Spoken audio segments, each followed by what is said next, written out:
Hi guys, flex ko lang po sa inyo yung mangga. Ayan po siya. Ang lalaki din po ba?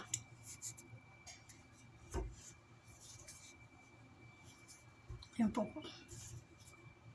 Nanghingi po ako ng isang peraso sa employer ko. Ito po siya. Hindi ko po alam kung matamis o maasim. Pero tingin ko po matamis. Ayan po siya. Ito po yung pinagdagyan.